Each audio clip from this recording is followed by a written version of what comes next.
Bonsoir chers amis. Il y a 21 ans aujourd'hui, 1400 hommes, femmes et enfants étaient massacrés à Makobola, au sud Kivu, en République démocratique du Congo. Et la population de cette localité demande toujours justice, 21 ans après, puisqu'aucune des personnes qui ont perpétré ce massacre, aucun commanditaire n'a été inquiété à ce jour, personne n'a été arrêté ou jugé.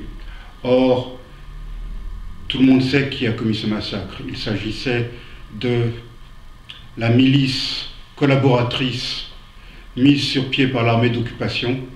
Et l'armée d'occupation, c'était l'armée patriotique rwandaise, puisque l'armée de Paul Kagame, à l'époque, occupait tout l'est de la République démocratique du Congo. Makobola est l'un des massacres, il y en a eu beaucoup d'autres, qui ont visé à la fois des Congolais et des Rwandais. On parle de millions de morts au total, victimes directes ou indirectes de cette guerre et de cette occupation de l'armée patriotique rwandaise en République démocratique du Congo. Il y a quelques jours de cela, je lisais un article dans un grand magazine français, un article signé par Judy River, cette journaliste enquêtrice canadienne, qui révélait que des éléments infiltrés de l'armée patriotique rwandaise avaient massacré des Tutsis à Bisesero, dans la zone qui était en train d'être contrôlée par l'armée française lors de l'opération turquoise en juillet-août 1994.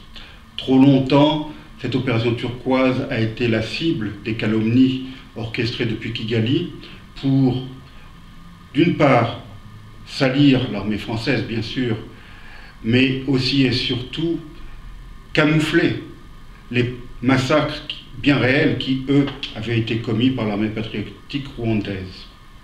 Je fais partie de ceux qui n'ont jamais nié les épouvantables massacres dont ont été victimes les Tutsis au Rwanda pendant ces 100 jours d'apocalypse qui ont suivi l'attentat contre l'avion du président Habyarimana. Ces massacres ont bien eu lieu et les Interamwe sont indéfendables. La milice Hutu qui a perpétré ces massacres sont absolument indéfendables et leurs chefs, bien sûr, doivent être jugés et condamnés. Un certain nombre d'entre eux l'ont déjà été. Par contre, on ne parle jamais des autres massacres commis par les hommes de Paul Kagame, l'armée patriotique rwandaise, au Rwanda pendant la guerre de 1990. Rappelons que cette guerre a commencé en octobre 1990, elle n'a pas commencé avec l'attentat contre l'avion. Et ces massacres commis par l'armée patriotique rwandaise ne sont pas arrêtés avec la victoire du FPR à Kigali en juillet 1994. Ils se sont poursuivis au Rwanda avant d'être exportés vers la République démocratique du Congo à partir de 1996. Et c'est dans ce contexte que ce massacre de Makobola a été commis.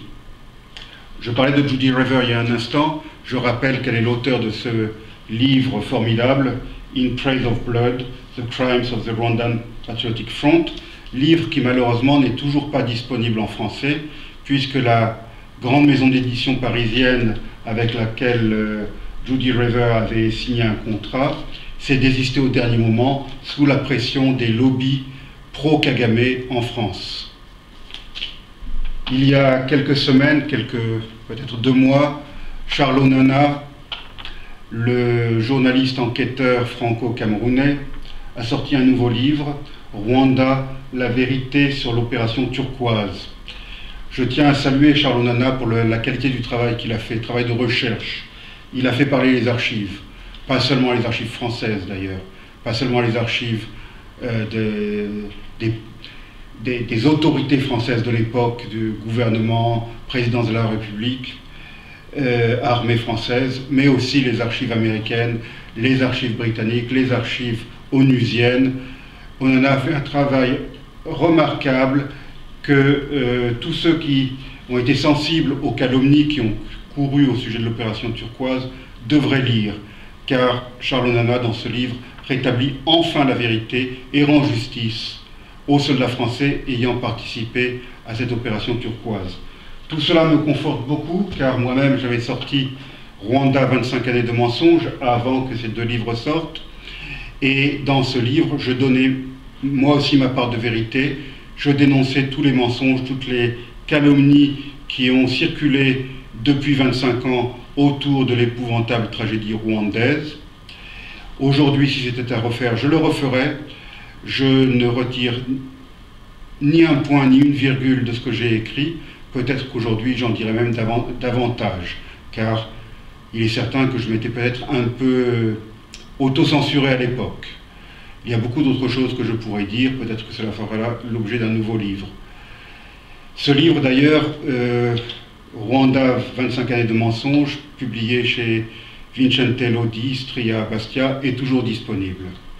Voilà ce que je voulais vous dire ce soir, chers amis. Je termine en vous présentant mes vœux pour la nouvelle année 2020 qui approche. Merci et à bientôt.